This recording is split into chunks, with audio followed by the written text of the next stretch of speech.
on their way back to to the villa, and this is where we get Jessel's list. Jessel said, "Got something for you, host. On March the 2nd, 2023, he tried the shit out of my life, and I did not appreciate it. You are officially on academic probation. And worst, on my list."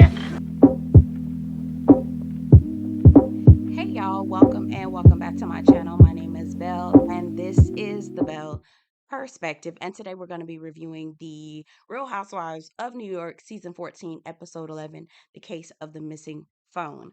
Y'all, I have had I don't want to say the worst, but I had a very, very trying day yesterday, and I am in my feefies. So I'm going to try not to overtalk, or not overtalk, but ramble. But y'all, anyway, if you're new to my channel, just bear with me. Show your girl some kindness is what I'm trying to say. If you're new to the channel, we build community and have a little kiki on the side. I have a whole playlist of things that we do. We talk about books, TV, movies, all kinds of things. Check that out. Subscribe to the channel. Get down in the comments. Let me know what you think. I love hearing what you have to say.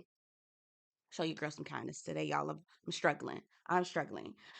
So we pick up where we left off. Erin and Ubah are arguing. My overall thoughts is both of them are wrong at the same time. One, two, three, and four things can be true at the same time. And I think that Ubah was wrong for getting into Erin's personal space, making it physical. But I see Erin for her works, her waterworks, and how tries to weaponize that. Like a lot of white women do. They understand that their tears are a weapon to be used against people, and I see it in Erin. It's very apparent. But I think both of them are wrong. The other thing that I realized that Erin really kicks up dust. She really starts shit. And I guess because this is that type of show, that's why she needs to be on the show.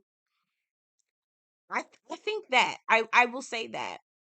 Also, y'all, I'm just dumping. We're gonna have a conversation, y'all. I'm just dumping. Jessel, I'm a Jenna night, right? Love Jenna down. Love Jenna down. But I think after this episode, y'all, Jessel. So Jenna's here. Jenna's here. Jessel's like right here. Jessel was a key this entire episode. Let's get into it. So we picked up where we left off. Ubah and Erin are arguing. Both of them are wrong to me. They're in their own way. They are wrong. Ubah has Erin's sunglasses, and she says, I'm gonna put this in my purse. I'm gonna hold it for 45 minutes. After 45 minutes, I'm gonna give it back. Again, I understand why Ubah was mad, but I also don't understand why Ubah was that mad. I don't know. And I'm torn because I don't want to police anybody's feelings, right? I don't want to be on that same train like Bren. You just get below the belt, Ubah, when you get mad. I'm like, Ubah really truly hasn't gotten active on this show until the last maybe 3 episodes. So I'm not understanding how you're saying she hits below the belt when she gets mad.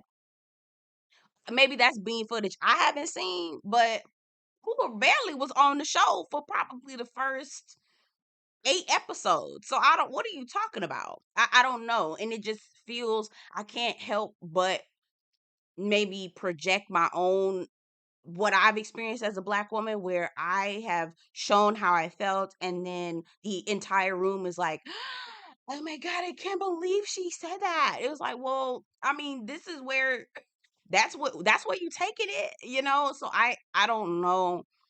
I'm torn. I don't want to police anybody's feelings, and I'm actually proud of Ubah for the way that she stood up for herself and really didn't curtail how she felt. Like she was going in on Erin and not stopping. And while it's annoying for the girls trip, I applaud her for standing up for herself and putting up boundaries.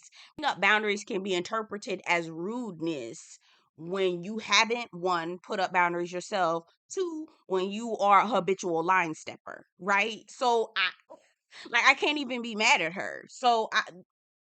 Anyway, all right. So they get in this cute little Jeep car and they're headed to the rum bar. Jessel, y'all, I love Jessel. This made me be like, all right, Jessel, you got to. I'm pushing you. Still a Jennanite. Jennanite down, okay? Jennanite down. But Jessel just just got a little smooth. Jessel's like right here, y'all. Jessel's like right here. She's perfect housewife material. Love this lady. Just aloof, but sweet. I just love Jessel. I do, I do, I do. So the owner of the rum bar is talking about his specialty drinks and he's passing them around. I guess not Uba, I guess Jessel, all these names, damn. I guess Jessel didn't get served yet, so she's like, you know how Jessel talks. I love the way she talks, but it's also annoying at the same time. I can't explain it. I guess do I blend the table? Does he not see hello?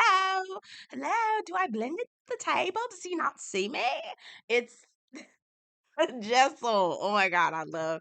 And then Brennan the confessional. Maybe Jessel's just forgettable. Girl, Jessel is all the things, but Jessel is not forgettable, dear. She's not forgettable, dear. And clearly she is not forgettable because she had all those celebrities, the people who you were gasping at. Like, I can't believe she knows her. Like heavy hitters at her home. Bryn, you tried it. Bryn, you tried it. So praise God, we finally found out what Bryn does for a living. Yay! We'll talk about that in a second. But girlie she need to go to therapy fast. I saw but Uber was staring Erin down the entire time. I was like, ooh, it looks good, cute. Child. So I was a bartender for like 10 years, impatient and not empathetic and doesn't have any compassion for people. What's new? Sai is loopy. Now, see, this is where Uba is also wrong. I'm like, damn, Uba, she taking it there. So on Mad Day, you have a group of girlfriends, right? Y'all talk amongst each other about how you some things that the other girlfriend does that y'all can't stand. Well, then on Mad Day, the girlfriend that you confided in goes back and tells the girlfriend that you was talking about. I said, Uba, damn. Uba tells Bryn that Erin called Bryn a social climber. I said, where did that come from, Uba? You did not have to do that. Again, I don't want to police how you handle your anger, but I just felt like that was uncalled for. I really do. Getting physical with somebody, snatching their glasses, doing all. I did not think that was called for. But I don't want to police. Do y'all get what I'm saying? I'm like, it's a, there, I'm torn, right? I'm torn between how I feel about this. I don't want to police Uba's feelings, but I also understand that there were lines that she crossed, and it was just like, girl, what we doing here? You didn't need to do all that, right? Erin gets up and leaves. There she go, weaponizing her emotions and all this other stuff. She thought everybody was gonna follow behind her, but when they didn't, she got mad about that. I had a little kiki about that. Jenna gets up to go with her, and as they go, they're looking and watching the other girls. Child, the girls was still having a good time or a semblance of a good time because this trip was a sad. This was a sad ass girls trip. Sad, sorry girls trip. I'm telling you, y'all, the worst girls trip I've ever seen in my life. Okay. So the girls are trying to do what they can to have a little bit of fun and do, I guess, limbo with a little friend that they met, a little friend that they met. And Erin is over there seething, just mad. Oh my God, I don't have any respect for any of these girls for them to just hang out with Uber. Like, girl, nobody is trying to get on anybody's train. We trying to have a good time. All this arguing back and forth, girl, we're not doing it. We're not doing it. Yeah. What's that something about Aaron's sunglasses being from Canal Street? Y'all, please help us sister out because I don't know. Is that where the bootleg? Is that where the bootleggers be at? I don't know. Y'all get in the comments because I really don't know. Uh, as they're leaving the rum bar, Jenna is saying to Aaron that she's surprised that Bryn wasn't able to get under the limbo bar because she thought Bryn was used to bending over backwards. I hollered. Sai calls Ubah abusive and says that Erin is a liar, right? And this is coming off the heels of Ubah just unloading about how she cannot stand Erin and how she's abusive and how she does this, this, and this. And Sai's response to her is, well, Ubah, please, I'm just letting you know that you're abusive and maybe she is a liar, whatever. And I'm thinking to myself, Sai, I think you need to pipe down and mind your business. I think you need to be quiet. I really do. Because you're not the person to tell anybody that they're abusive. Okay. You're emotionally inept. That's also a form of abuse. Please sit down and be quiet. Jessel says that Erin is a shit starter. She really is. And when we get to the jacuzzi scene, I was like, you absolutely right. Erin is in the midst of everything, which again is perfect for this show. Perfect for the show, right? But also, girl, you in the midst, and the girl's sick of it, and they calling you to the carpet, and you can't handle that shit. That's what it is. I think Ubah is pissed. I'm trying to figure out where this extra anger is coming from Ubah. I'm thinking that Erin. I'm thinking that Ubah is just sick and tired of Erin and how Karen she can be, for lack of a better phrase. I'm trying to not be I'm not trying to go there 100. I'm not trying to go there. But I think that Ubah may have just some built up frustration with Erin and it's all coming out. That's what it feels like. Sai in the confessional says that she thinks that it is true that there is an angry black woman trope, that if a black woman shows emotions that she is labeled as angry and aggressive, but she's really just showing her emotions like any other woman would. She doesn't think that is applicable to this situation. I think Sai needs to be quiet. You're not a black woman. Shut up. You don't know. Okay? And you know what? Let me also yeah, no, shut up. You don't know what you're talking about. Be quiet. Because there are hints of it. Because when Bryn told Ubah that she was hitting below the belt, when the lady been MIA since since the first episode. What has she said or done that's been hitting below the belt? Unless it's something we didn't see. I think Sai is not the person to be trying to analyze or referee. I think Sai needs to be quiet. She doesn't have the emotional capacity to handle anybody outside of herself. She really doesn't.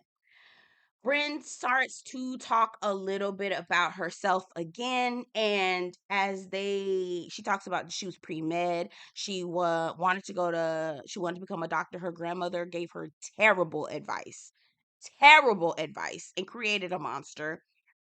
Bryn was told that you don't go to college to become a doctor, you go to college to marry a doctor, and that is, to me, part of what created the monster that we have called Bryn now, because she feels like her only worth and her only value is through her sexuality, and that's part of who she is. That's part of who everyone is. But that is not who she is, right? And so she talks about how she's built this like flirty body armor to get attention and to leverage people, so that they don't have to be she doesn't have to be her vulnerable self, but she can still get what she wants. And that's all I was saying, y'all, because I know some people think that I hate Bryn because she's biracial and I want to be bi. No, I think that there is so much potential in this young woman, and I think that she's not using it, and I think that she was bamboozled and led astray by her grandma. Thank God for her grandma for taking her in. But baby, there's more to you than sex. It really is. That's part of you. Yeah, that's fine. But that's not all you got, right? You're not a one trick pony. I don't want you to be a one trick pony. That's all my issue with Bryn is. She been a one trick pony, and it's tiring and embarrassing as well.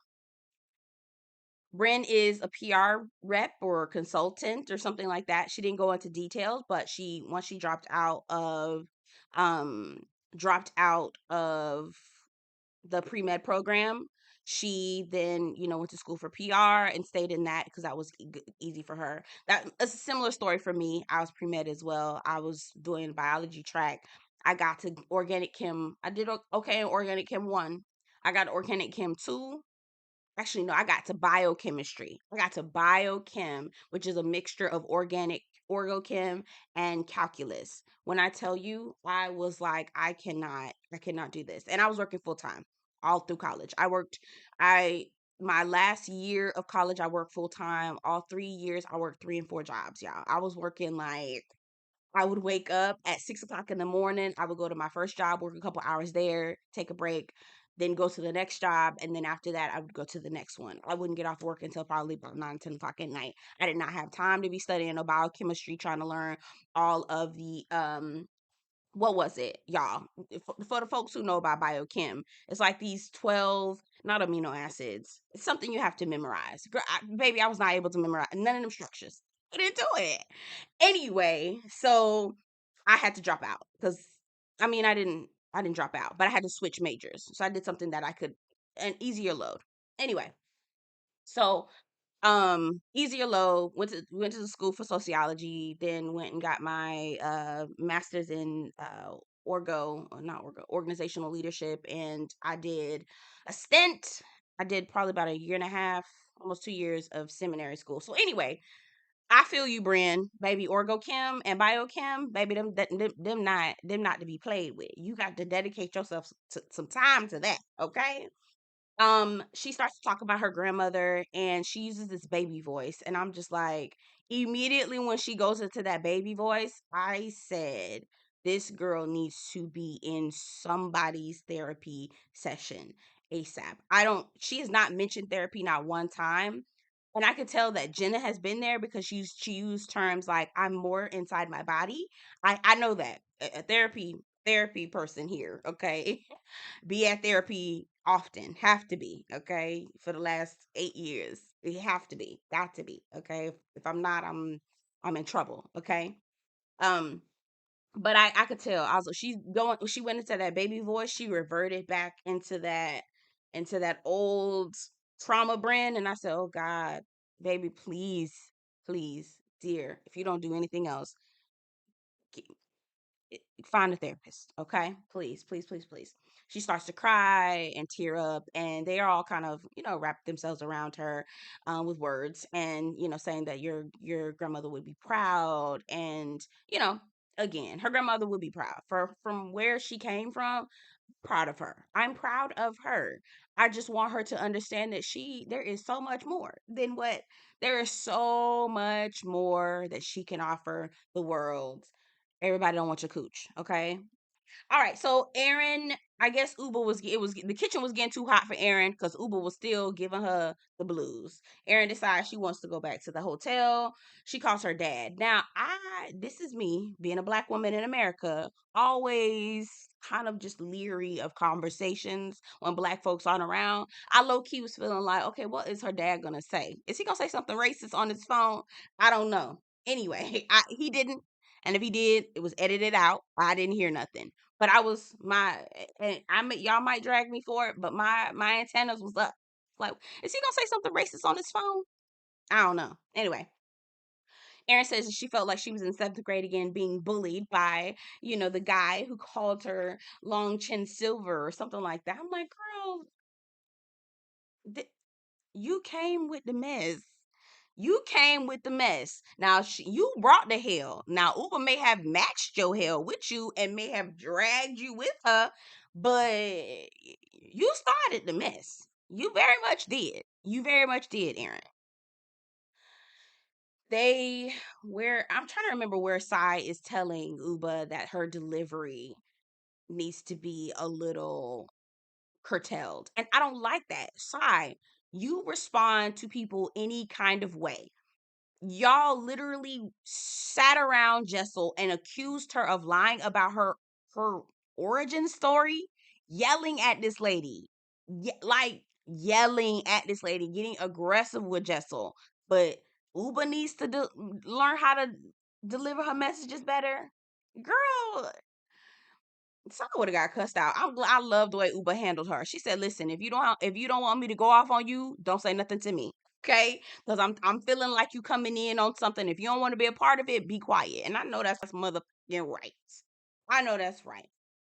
They're on their way back to the villa, and this is where we get Jessel's list. You are officially on academic probation. And worst, on my list. Jessel said, got something for you, host. On March the 2nd, 2023, he tried the shit out of my life and I did not appreciate it. Said, I know that's right, Jessel. Listen, I got to start doing that because sometimes some of these hoes be playing tricks on you, right? They gaslight you, and you be like, "Well, damn, did you say that? Did I say that? Did what happened again?" You got to keep. Sometimes you got to keep track on these hoes. Okay, I love that for Jessel. That is a way for her to get out her frustrations, keep her mental accountability going, and make sure she feeds people with a long handled spoon like she supposed to. Come on, Jessel. But the problem was she was sharing that shit with Bren, who cannot be trusted. Bren play both sides, and I cannot. I'm side eyeing Bren. She has got issue. Okay, Bren ain't. She ain't nobody friend. Brendan was like making a joke about it. Oh my gosh, she's got this Al Capone list. Am I on the list? They're all making jokes about it. They pull up. They're both driving. So Ubah, Bren, and Jessel are in one little Jeep, and Sai and Jenna are in the other Jeep.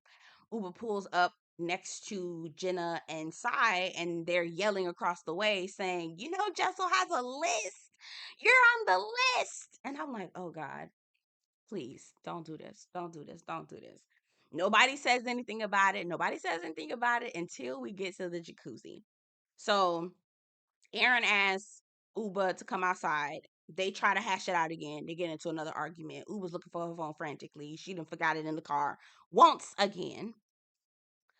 She then they have an argument. The wait staff is just looking like, man, these white people is crazy. I would have said the same thing. Okay, y'all is these rich women are crazy. Anyway, that was their first attempt to make up. It didn't work out. So then they have dinner, and was this before dinner or after dinner? Before dinner. So they tried to make up again. Does Erin call her over? I don't know. There was two attempts to try to make up, but not before the jacuzzi. So they get in the jacuzzi. Jessel grabs her popcorn and was just, "Hmm, I'm glad I'm not in this." Just you know how Jessel is. Oh my gosh, she is hilarious. She is hilarious. The entire time I was just like, Jessel, girl, you are so funny. She is so funny. So they're in the pool. Bren is talking about, or they're in the jacuzzi. Bren is talking about how Erin called her a social climber. Erin walks up. I guess Brennan realized that Erin was walking up. She said, "I told you I called you a social climber." So then all the girls started kind of getting in on Erin. She did not like that. But again, you had no problem ganging up on Jessel, trying to call this lady a liar about her life story. But when they're airing their grievances out, and it's a lot of people got an issue with you, Erin. You kicking up dust with Bren. You kicked up dust with Jessel. You kicking up dust with Ubah. You kicked up dust with Jenna. Like, you literally kicked up dust with each and every woman except for Sai on this trip. You literally did. Literally. She was like, "I just only said the things that were true." I'm like, okay, well, they saying what's true to you. You're gonna have to deal with it. Then she starts crying and doing her white woman thing. And it's just like, y'all not holding her accountable. But okay. Okay. Y'all not holding her accountable. But okay. Okay. So I'm trying to wrap this video up because baby, it was a lot. Anyway, again, second attempt to try to make it up. They were able to make up. Finally, praise God. They get dressed. Brand is doing her brand thing, flirting with Jenna Lyons. Leave that lady alone. She do not. Please leave that lady alone. They are all getting ready. They look so cute. Oh my God. I think I like Jenna's outfit the best. The frilly, the shells, I think, shell top and the white blazer. I think I like that the best. I mean, Jessel had a really cute outfit as well, but it wasn't for me. Oh, and I liked Bren's dress, that orange dress. Baby, I work some orange. Okay. My skin loves orange. Okay. Anyway, so they ask each other what's their favorite outfits, and thought that was the most positive thing that had done this entire trip. Anyway, I think I'm missing some stuff here. They did bring up the list. I don't think they really got into it like that, like that. Anyway, y'all get down in the comments. Let me know what y'all think. I know this video is late as hell. It's late as hell. It's short as hell. It's not that short, but y'all, I had a day yesterday. Whew, and I'm trying not to get emotional because my day was trash yesterday. Okay, it was trash. So anyway, get down in the comments. Subscribe to the channel if you haven't already. We build community over here. I review TV, books, movies, gossip, all kinds of things. We do all kinds of things over here. Get down in the comments. Let me know what you think. My name is Belle. This is the Belle Perspective.